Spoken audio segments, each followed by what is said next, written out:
Hello friends, Jason here again from Jason Design Shop. Today I got a cool project for you. We're going to wrap these ugly old beams with new wood, a post wrap they call it. So stay tuned, here we go. So you may need to measure out all the length of your wood first and cut the length off first. And then do what I'm doing here is to cut a place for the beam to go that's going to come off from the house. But first, you may need to remove some lights and things like that on the post so you can get full measurements. Then head back, plug in your miter saw, and cut them all to length. I would suggest you only do one beam at a time because they may vary in lengths and you don't want to get cut short there. Then go ahead and cut out the one that's going to need the beam going across. I used the jigsaw, worked pretty well. But hard to be accurate. As you'll see here, I'm too skinny. But that's how I set it in order to get the markings for it, so I can line up the wood on each side.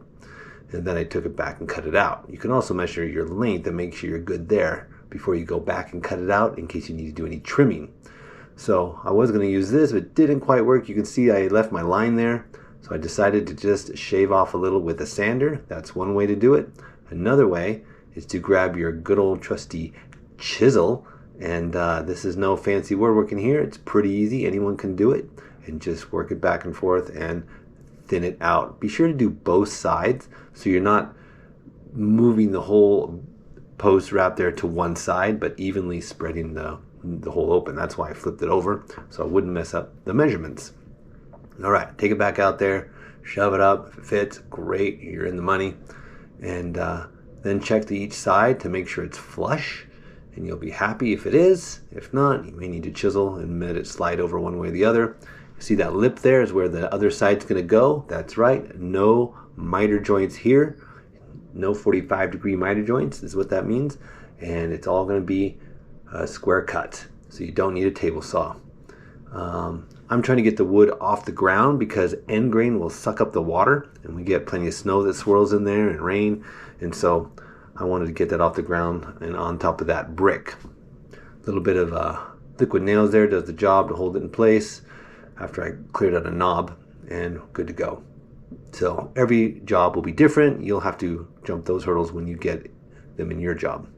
So now we're going to put the front one on and then that one on the left. And that's going to help us set off the other two in the back. So first thing, I've got you see the big gap there. We're going to put some bracings on the back side, the big hole there, and then we're also going to put some on the front, but that's shims. We're going to put some shims on the front. So let's get this first one screwed in, and here's where I feel like I made a mistake. I really wanted it to be solid. I felt like I needed to get on there good, but you know your brad nails, that's all you need. Here it's going to have a huge clog of wood putty to hide these screws. And not so cool. And later on, the sun beating on it, they shrunk and fell out. And then you see the screws holding it. And it just doesn't look so nice on the face that everyone sees as they walk up the driveway. So the foreman will come by once in a while and she'll tell you if you're doing a good job or not. And don't worry, you are. So she'll get out of the way, put in some shims because you want to be vertical. Your post may not be vertical. So get I didn't show my measure on there, but so I had thin ones on the bottom and a little thicker on the top. It was off quite a bit. And there's the bracing to support it so you can, we're going to clamp it later and we don't want it to collapse and bend on us. So awesome. Put the bracing in there and a little one on the top. And then we are ready to start closing it all up. You can see I used a clamp there.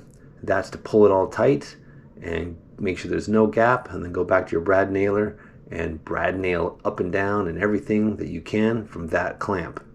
Move it around if you need to and pinch other areas that have gaps, but if you're lucky, you have no gap. That's actually a grain in the wood there, the black thing. There you go, really smooth and really tight. All the way to the top. But if you have some brad nails that pop through, just grab a pair of needle nose pliers and bend them and take them off. Use your clamps everywhere, pinch it all up good and tight, and brad nail everything. Rock and roll. That's how I do it, fast. Don't we all wish we could work that fast when we're doing a project? But that's how you do it. So you can see it sucking in that crack and making it all smooth. Perfect. That's what you want. All right. Take it all off and see if you love it. And you should. And there it is. The first one, and you've learned how to do all those different parts, and the next one's going to be so much faster and so much easier. You will have a crack there on the front. If you can put that other board on the right behind the faceplate, if your posts are small enough, then do that so you can hide that whole line on the right. It'll be more like the one here on the left where it's behind the faceplate. Sure, you got to putty now all those little brad nails, so be careful how many you put in. Sorry for the crazy video here, but I filming as I was doing it to show you how many brads there are. Yeah, and those are hide much easier in the stain that we're going to do, so don't use big screws.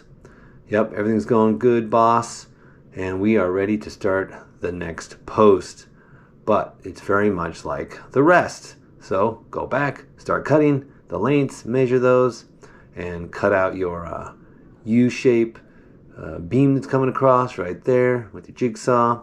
Really, I'm just using the miter saw and the jigsaw and the chisel and the brad nailer gun to get all this done. But you run into new things. Well, now I've got this light I need to have nice and flush on the front of this new post, sorry. But I grabbed my hole maker and cut a hole in it in the right spot. We'll shove the wires through it, and this will mount flush right onto the new post. But we definitely got to clean that light up. So here we go. Look at that. It comes right out, the wires. In a minute, we'll rewire that back on, but first make this one level as well. So we have to put some bracing in there. And we start doing a lot of the same things. Some will be different than others. Each post has its own unique challenges. So there we go. Brad nail this up, and it will be done in a flash. That's the fast part. And bam, there it is. Looks great. You may have to cut back some rose bushes in order to get to it. And there we go. Clean up the light. Took it in the house and totally took it apart. Cleaned it up. So now we have 1, 2, and a nice new refurbished light in the front. And that's it, friends. They got repeated for 2 more posts, the same thing. And we have 1, 2, 3, 4 new posts. Looking pretty cool. Looks way sturdier and stout. I love the look of a big beam. I'm sorry, love the look of a big post. You may have to move guttering, so that's annoying as can be. But put it back on, be careful with it. It can cut you. Finally, you grab your stain and you take a cutoff piece and put it on the stain so you can see what color you like. I ended up going with red mahogany 225 Minwax.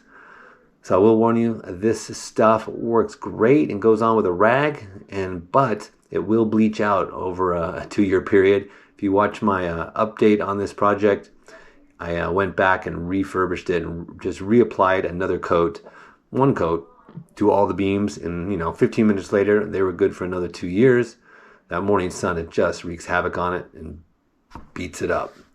And that's about it, my friends. So have a great week. If you loved it, and I would really be blessed if you would just subscribe and click that thumbs up and help the algorithm. If you really love this content, then hit that notification bell, and I will see you in the next video, my friend. Have a great day. Bye.